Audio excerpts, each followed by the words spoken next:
નમસ્કાર.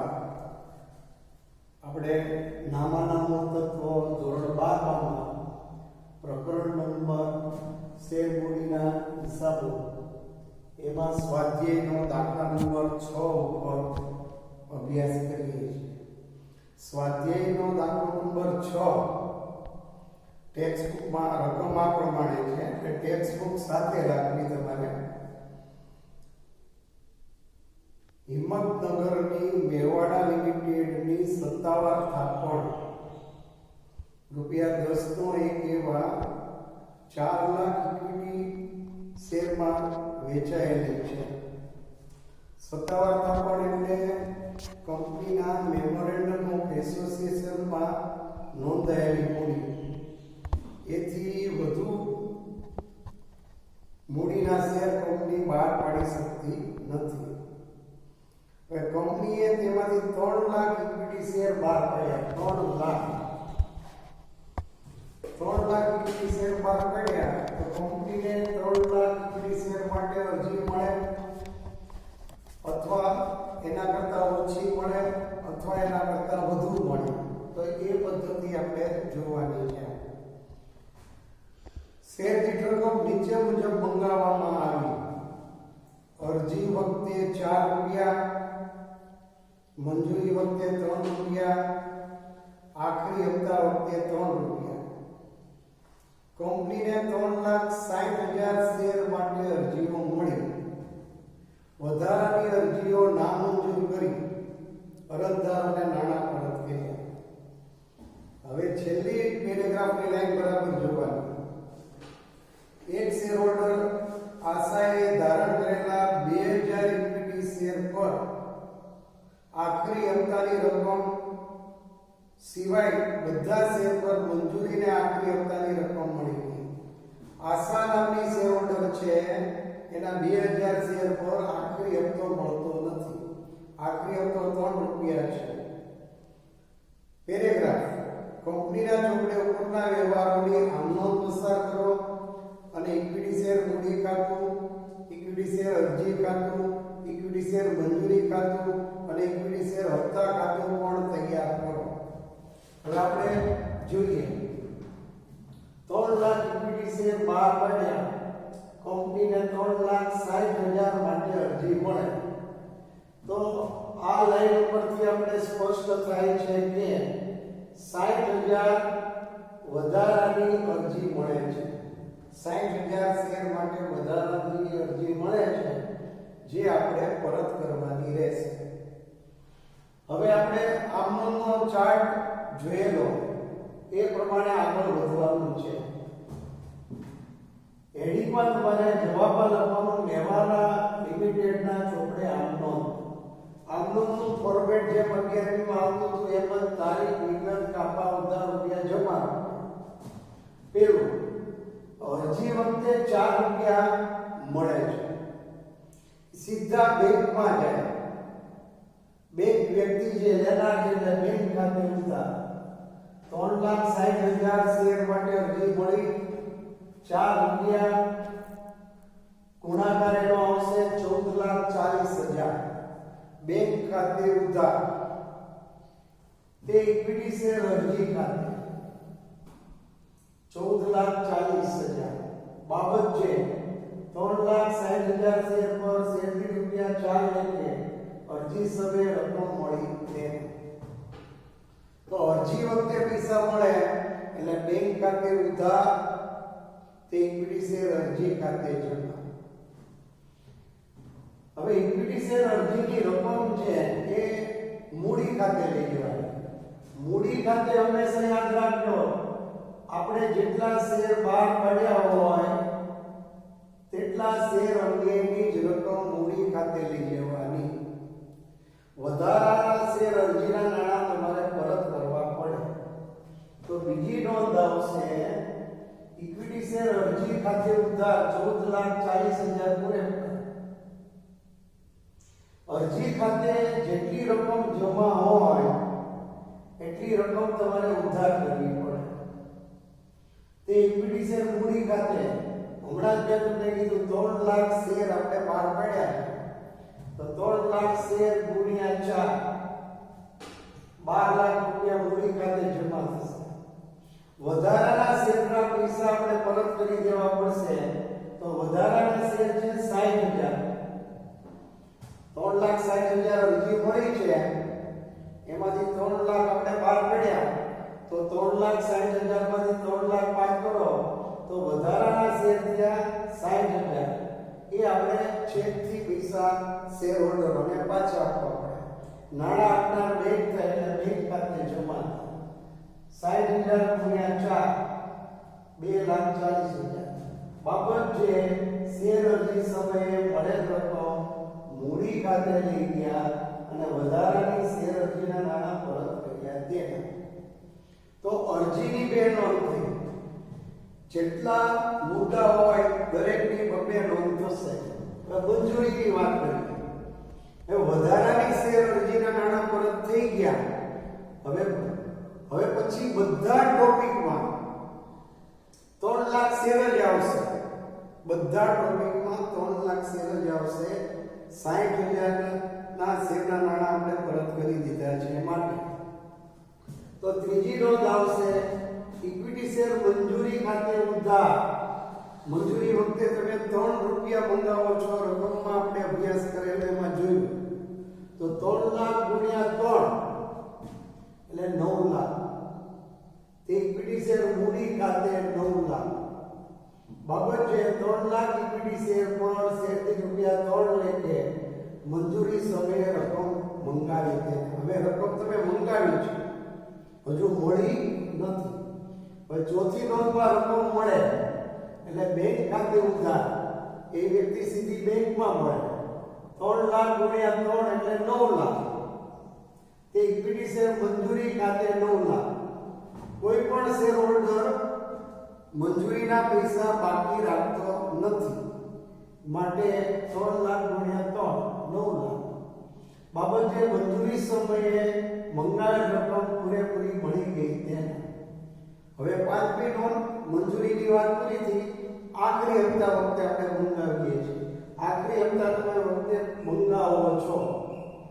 ઇક્વિટી શેરના આખરી હપ્તા ખાતે ઉધાર 3 લાખ ગુણ્યા 3 રકમમાં લખ્યું છે કે 3 રૂપિયા તમે મંગાવો છો. વધારાના શેરના નાણાં પરત થઈ ગયા છે એટલે અહીંયા 3 લાખ ગુણ્યા 3,000 એટલે 9 લાખ. તે ઇક્વિટી શેર મૂડી ખાતે 9 લાખ. બાબત જે 3 લાખ ઇક્વિટી શેર પર શેરથી રૂપિયા 3 લેખે આખરી હપ્તાની રકમ મંગાવી તેના. હવે આખરી હપ્તા વખતે છઠ્ઠી નોંધમાં આશા નામની જે શેર હોલ્ડર છે એ આખરી હપ્તાના પૈસા ભરતી નથી. એ સિવાયના બધા શેર હોલ્ડરે ભરી દીધા. હવે રકમમાં આપણે જોયેલું કે આશા નામની શેર હોલ્ડર 2000 શેર ધારણ કરે છે. એની પાસેથી આપણે 2000 શેરના પૈસા આખરી હપ્તાના નહીં મળે. તો બેંક ખાતે ઉધાર ટોટલ આપણે 3 લાખ શેર બહાર પડેલા. આશા નામની શેર હોલ્ડરના 2000 શેર ઉપર આપણે પૈસા મળતા નથી એટલે 3 લાખમાંથી 2000 બાદ કરો એટલે 2,98,000 પરત પૈસા આપણે મળે છે આખરી હપ્તા. 2,98,000 ગુણ્યા 3 8,94,000 થાય. આખરી બાકી હપ્તા ખાતે ઉધાર 2000 આશા નામની શેર હોલ્ડર નથી ભરતી. એટલે આપણે નામ લખ્યું, આપણે પોતાને ખ્યાલ રહી માટે. કારણ કે ઘણા શેર હોલ્ડર હોય તો આપણે દરેકની અલગ અલગ શેરની સંખ્યા હોય એટલે નામ લખવું આપણી માટે હિતાવહ છે. 2000 ગુણ્યા 3 રૂપિયા આશા નામની શેર હોલ્ડર નથી ભરતી. એટલે આખરી બાકી હપ્તા ખાતે ઉધાર 6,000 હપ્તો બાકી છે. તે ઇક્વિટી શેરના આખરી હપ્તા ખાતે પૂરેપૂરા જમા. જેટલા ઉધાર થયા એટલા જમા થઈ જાય 9 લાખ. બાબત જે આશાના 2000 શેર પર આખરી હપ્તાની બાકી લેણી રકમ રહી તે સિવાયના તમામ શેર પર લેણી થયેલ રકમ મળી તેના. નોંધ પૂરી થઈ જાય એટલે કેલ્ક્યુલેટરથી આપણે સરવાળો કરી નાખવાનો. કુલ સરવાળો થશે 64,80,000. બંને બાજુનો સરખો થશે, કારણ કે દ્વિનોંધી નામા પદ્ધતિના સિદ્ધાંત મુજબ, દ્વિઅસરના સિદ્ધાંત મુજબ જેટલી રકમનો ઉધાર બાજુનો સરવાળો થાય એટલી રકમનો જમા બાજુનો થાય. તો આપણે આ આમ નોંધ કરીએ. આમ નોંધ ઉપરથી આપણે ખતવણી કરશું, અને ખતવણીમાં તમને ખાતાના નામ આપી દીધા છે કે ભાઈ ઇક્વિટી શેર મૂડી ખાતું, ઇક્વિટી શેર અરજી ખાતું, ઇક્વિટી શેર મંજૂરી ખાતું અને ઇક્વિટી શેરના આખરી હપ્તાનું ખાતું બનાવો. ભાઈ આપણે ખાતા બધા મેવાડા લિમિટેડની ખાતા હોય એમાં જરૂરી ખાતા આપણે દોર્યા. ખતવણી કરતી વેળાએ આપણે આમનો આપણા મગજમાં હોવી જોશે, બરાબર. ખાતાવહીમાં તારીખ, વિગત, નોંધપાના નંબર, રકમ રૂપિયા, તારીખ, વિગત, નોંધપાના નંબર, રકમ રૂપિયા. તો પહેલી નોંધ ઉપર આપણે જોશું. પહેલી નોંધ આપણે મગજમાં હોવી જોઈએ. અરજી વખતે બેંક ખાતે ઉધાર, ઇક્વિટી શેર અરજી ખાતે જમા. પહેલી નોંધ બેંક ખાતે ઉધાર, ઇક્વિટી શેર અરજી ખાતે જમા. તો પહેલી નોંધ ઇક્વિટી શેર અરજી ખાતું, બરાબર. અહીંયા જે ખાતા એ લોકોએ માંગ્યા છે, ઇક્વિટી શેર મૂડી ખાતું, ઇક્વિટી શેર અરજી ખાતું, ઇક્વિટી શેર મંજૂરી ખાતું, ઇક્વિટી શેરના આખરી હપ્તાનું ખાતું. આ ખાતાની આપણે બીએમમાં શીખી ગયા, બરાબર. તારીખ, વિગત, નોંધપાના નંબર, રકમ રૂપિયા, તારીખ, વિગત, નોંધપાના નંબર, રકમ રૂપિયા. તો આમાં આપણે આમ નોંધ બધી યાદ હોવી પડે. તો પહેલી નોંધ બેંક ખાતે ઉધાર, ઇક્વિટી શેર અરજી ખાતે જમા. તો બેંક ખાતું બનાવવાનું નથી કીધું આપણે. ઇક્વિટી શેર અરજી ખાતે જમા. તો ઇક્વિટી શેર અરજી ખાતે જમા, તો જમા બાજુ પહેલી નોંધ છે એટલે તારીખના ખાનામાં 1 અને એ લખવાનું બેંક ખાતે 14,40,000. ફરી વખત પહેલી નોંધ બોલું છું. બેંક ખાતે ઉધાર 14,40,000, ઇક્વિટી શેર અરજી ખાતે 14,40,000. આપણે આગળ નોંધ સમજાવીએ પ્રમાણે. તો ઇક્વિટી શેર અરજી ખાતે જમા, તો એની જમા બાજુ ઉપરનો શબ્દ આવે બેંક ખાતે 14,40,000. તો બીજી નોંધ આવશે ઇક્વિટી શેર અરજી ખાતે ઉધાર, તે ઇક્વિટી શેર મૂડી ખાતે, તે બેંક ખાતે. તો ઇક્વિટી શેર અરજી ખાતાની ઉધાર બાજુ બીજી નોંધ ઇક્વિટી શેર મૂડી ખાતે 12 લાખ. બીજી નોંધમાં જોજો તો મૂડી ખાતે 12 લાખ છે. બીજી નોંધ બેંક ખાતે જે વધારાના પૈસા તમે પરત કર્યા 2,40,000. તો અરજી ખાતાની ઉધાર બાજુ 12 લાખ અને 2,40,000. હવે ત્રીજી નોંધ તમે જુઓ, મંજૂરીના પૈસા તમે મંગાવો છો. ઇક્વિટી શેર મંજૂરી ખાતે ઉધાર, કે ઇક્વિટી શેર મૂડી ખાતે જમા, બરાબર. મંજૂરીના પૈસા તમે મંગાવ્યા તો ઇક્વિટી શેર મંજૂરી ખાતે ઉધાર, ત્રીજી નોંધ. તો મંજૂરી ખાતાની ઉધાર બાજુ ઇક્વિટી શેર મૂડી ખાતે 9 લાખ.